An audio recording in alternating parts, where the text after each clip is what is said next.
Hey guys, what's going on? Hopefully you can hear me over some of that rain and all that thunder and stuff we got going on today. But I started a new project and I kind of wanted to share it with you guys. And in this project, I think a lot of us people who like to fish a lot can relate to this. So I have a lot of fishing rods and I need a better way of organizing them, you know? And so I started thinking, how can I do this? And as I was doing my run the other day, I came across this pallet that was just laying on the ground outside of a little construction area that they're doing around a house. They were just going to throw it away in the garbage. It was garbage day. It was out by the garbage. So I picked it up and brought it home. And I decided I'm going to use that pallet and turn it into a fishing rod rack. All right, so yesterday I did most of the hard work, the hard physical work that is, to this thing. And what I actually did was, as you can see, is I ripped off all the front facing boards and I just threw them over here. And then I also knocked out the inner two support beams and left the outer two on. So what I'm actually trying to do with this is make this a stand-up fishing rod rack. Yesterday I also used one of those front facing boards and I nailed it down to the bottom here. See if you can get a better view of that. So I nailed it down to the bottom almost like it's shelf-like. So I nailed it down to the bottom there, so that way the rods will have something to rest on once we get this thing upright. So once we actually do get this thing upright, what I am planning on doing is taking it and putting it over here on this wall where I have a bunch of random assorted fishing rods, putting it on this wall, making it flush with the bottom there, and then pretty much screwing it into the studs in the wall. Reason why I'm going to screw it in is because honestly, this pallet on its own is just not that stable.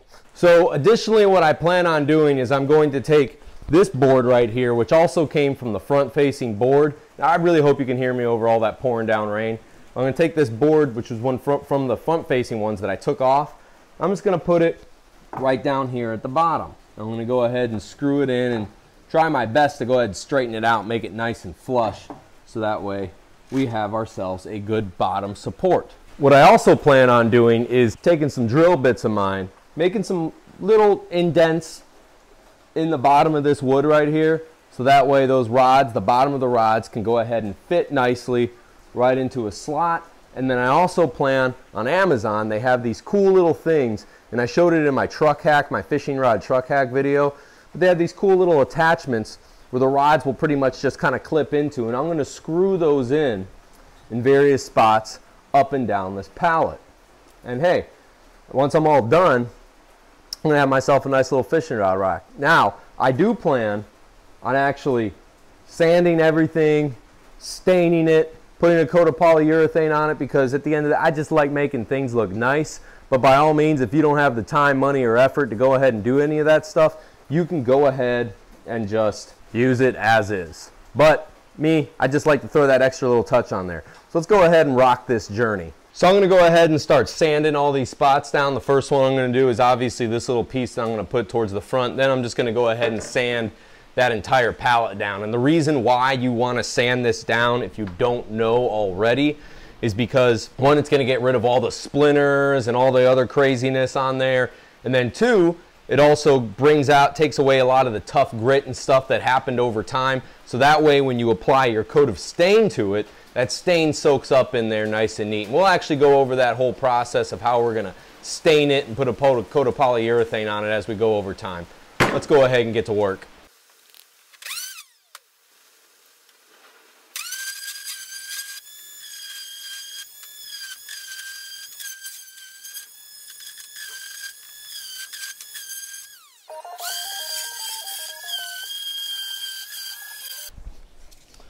Well, that's super unfortunate. So if you look here at my sander, the spot that holds, that actually has the Velcro on it,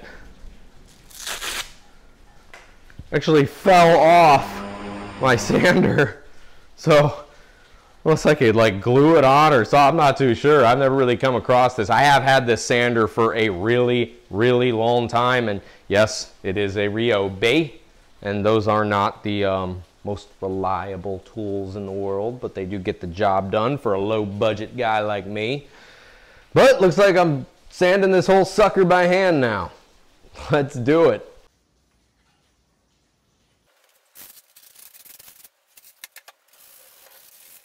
Okay, so that took a while doing this by hand, and honestly I don't think I really did all that great of a job. So I'm gonna go ahead and start staining it, because ultimately this is a garage thing.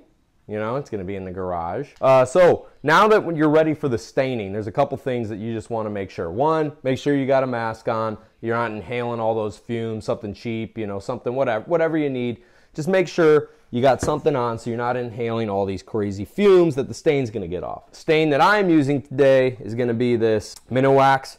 I just love them. I've always used them. My father used them, so that's kind of my go-to. We're gonna use a red chestnut color, just because I like that color, and I think it brings out the color of this wood really, really well, especially all the character and marks and whatnot it has on it. And then once we're done with that, we're gonna go ahead and move into a nice little semi-gloss polyurethane to give it a nice little shine and seal it on up. So when you are applying stain, if you've never applied stain before, there's a couple different ways you could do it. You can either use a cloth or something like that and just rub it all over, and then get the excess off with another cloth, or you can use a brush. I'm just gonna use a brush today because that's what I wanted to use. All right, let's get going.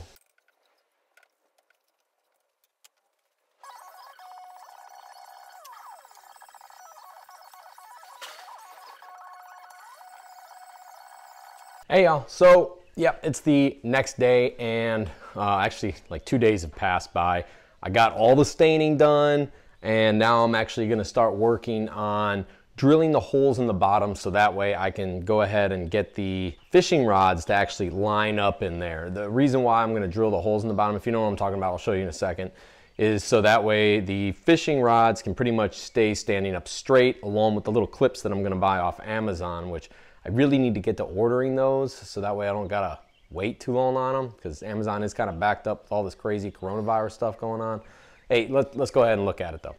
Okay, so this is it obviously right now, and yeah, it doesn't look like too much has happened, but what I did do was I just put 2 coats of stain on it, sanded it down each time, got all the splinters off, and what I'm talking about with the holes now is right here in the bottom.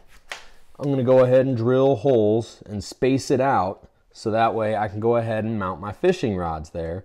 And then I'm going to take these clips that I'm going to buy off Amazon. I'm going to buy these clips, and I'm going to put the clips either here or here. I don't know. It depends how big those clip sizes actually are. And put those in a line so that way that the rods actually clip in when they stand in there. If you don't know what I'm talking about, let me give you a little visualization. Okay, so obviously I have a fishing rod sitting in there right now. And the reason why I want the hole down there is so that way, one, it has a slot to go ahead and slide in on, and then 2, I want the clips so that way I can go ahead and clip it in. Now I'm not sure if I'm going to do it this way or if I'm going to do it this way. This way seems to make more sense, because then I could just take the clip, put it up here so that way it clips in and doesn't, you know, fall over or anything crazy like that. But the only issue that I run into with it is obviously if I bring in another rod, then I lose space. But if I do it this way, I gain more space and I can put more rods there. It's just, I gotta try to figure out what is the most functional way of doing it. And we'll get to it, but let's go ahead. I'm gonna try some different things out, and then we're gonna go ahead and drill the holes, and I'll show you exactly how to do that. All right, so stay tuned. Thanks. Keep it up. I mean, well, obviously this is all one big video for y'all, but thanks for watching anyways, by the way, halfway through. Okay, so we got our measuring all done, and essentially what I did, and I'll show you how I did it here in a second, but essentially what I did was I just measured from that plank to that plank, and I got 32 inches. Well, I went ahead and divided that number up by how many rods I wanted to put in there, which I believe I can fit around 8 rods with a decent amount of space. So I went and divided that number up by 8, and I got 4. So 4 inches every space. I put an X at 4 inches, and I also measured the height too, so that way they weren't, you know, too far forward, too far back and whatnot. So 4 inches all around, and roughly 2 inches, well, actually it was 1.5 inches forward of this back plank. So hopefully this should work out. Now let's go ahead and get to drilling. Oh, one last thing before we start. So obviously the bottom of the fishing rods are usually about 1 inch in diameter. That's roughly what they are on average. So I'm using 1.5 inch tool right here to go ahead and make these circles. So we'll have 1 1/8 inch diameter hole. So that way the fishing rod can still slide into the hole. You don't want to make it right at 1 inch, the exact size, or else it'll be too snug. It might not fit, little variance here and there. So we went with 1 1/8 inch. Should do the trick.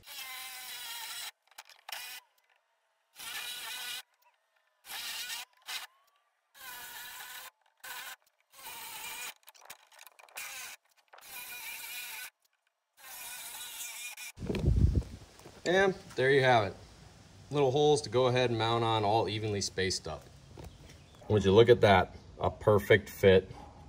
Bam. Good to go.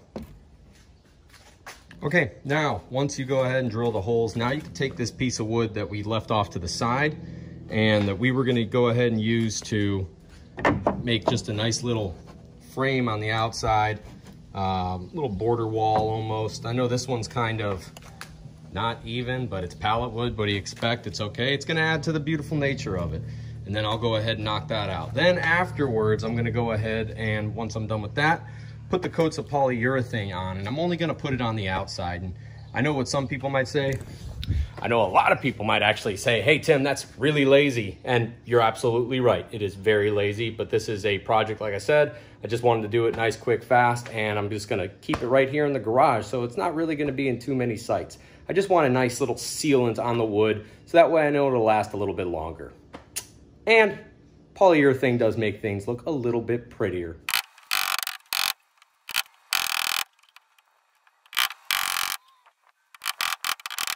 And hey, by all means, if you have like a pneumatic nail gun or something, use that because it is a lot better and easier and faster, and you don't got to worry about accidentally, you know, obviously these were not part of my plan and I just bent those, but you know, it's really easy to go ahead and do something like that when you're just nailing in these straight tackings, or draw a little leader hole if you want, you know, use your drill, make a little leader hole and then put it in. I just didn't do it because once again, laziness. Okay, so I'm sitting here and I'm looking at these rods in here, which this is exactly what I wanted, by the way, nice, evenly spaced. Obviously there's nothing holding them from going back and forth. So instead of going and ordering some rubber stops, and what I'm talking about are these things right here, if the light will focus, these things right here, instead of ordering some of those and putting them, you know, on here and whatnot, I just kind of thought of a better idea to go ahead and utilize this pallet better. All right, so ignore the nails here that I still haven't hammered out, but essentially what the idea is now that I'm thinking about is I want to take this piece of wood, I'm gonna stain it all up, make it look all pretty. But before I do that, I'm gonna measure out down to the bottom where the rods would be at. I'm gonna mark it off, and then I'm gonna take my jigsaw, and I'm just gonna cut little, you know, slots, if you will, right in there, nail that sucker on, and bam, I don't have to worry about, one, wasting wood, and two, having to go on Amazon and buy some new, you know, little fancy, these things. Yeah, whatever those are. Little rod clips. All right, so let's go ahead and start working on that.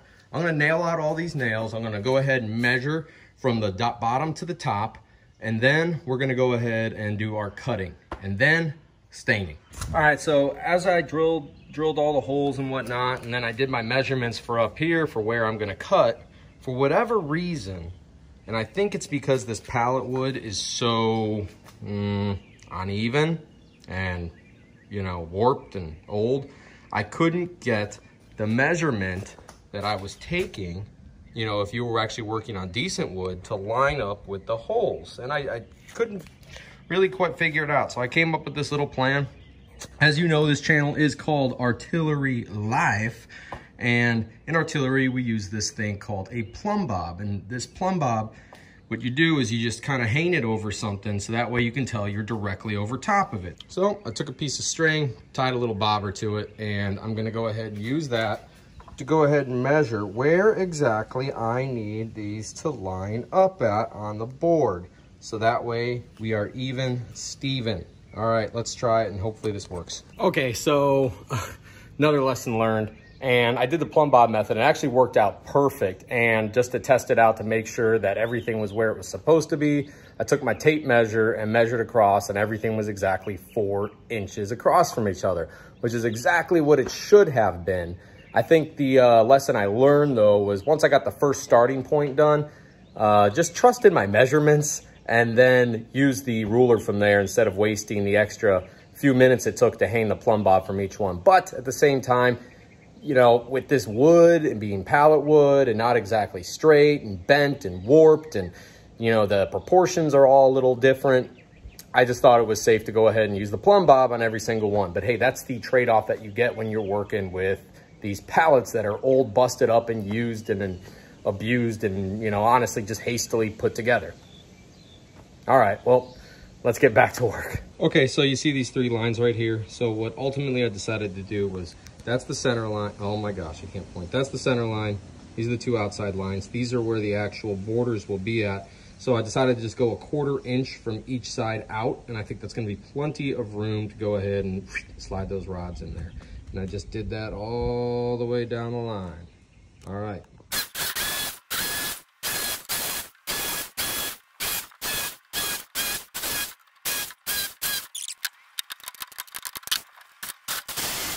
Okay, so here's the final product. And as you can see, pardon the messy garage space, but yeah, that's ultimately what it looks like. So what I actually had to do, and I'll go ahead and show you right now. Okay, so what I actually had to do was I did have to go ahead and put in some of these stops because the rods were sliding up a little bit, and I just wanted that added security. So I went ahead and put these little stoppers in. One little note, notice this one here is a little crooked and not centered like the other ones.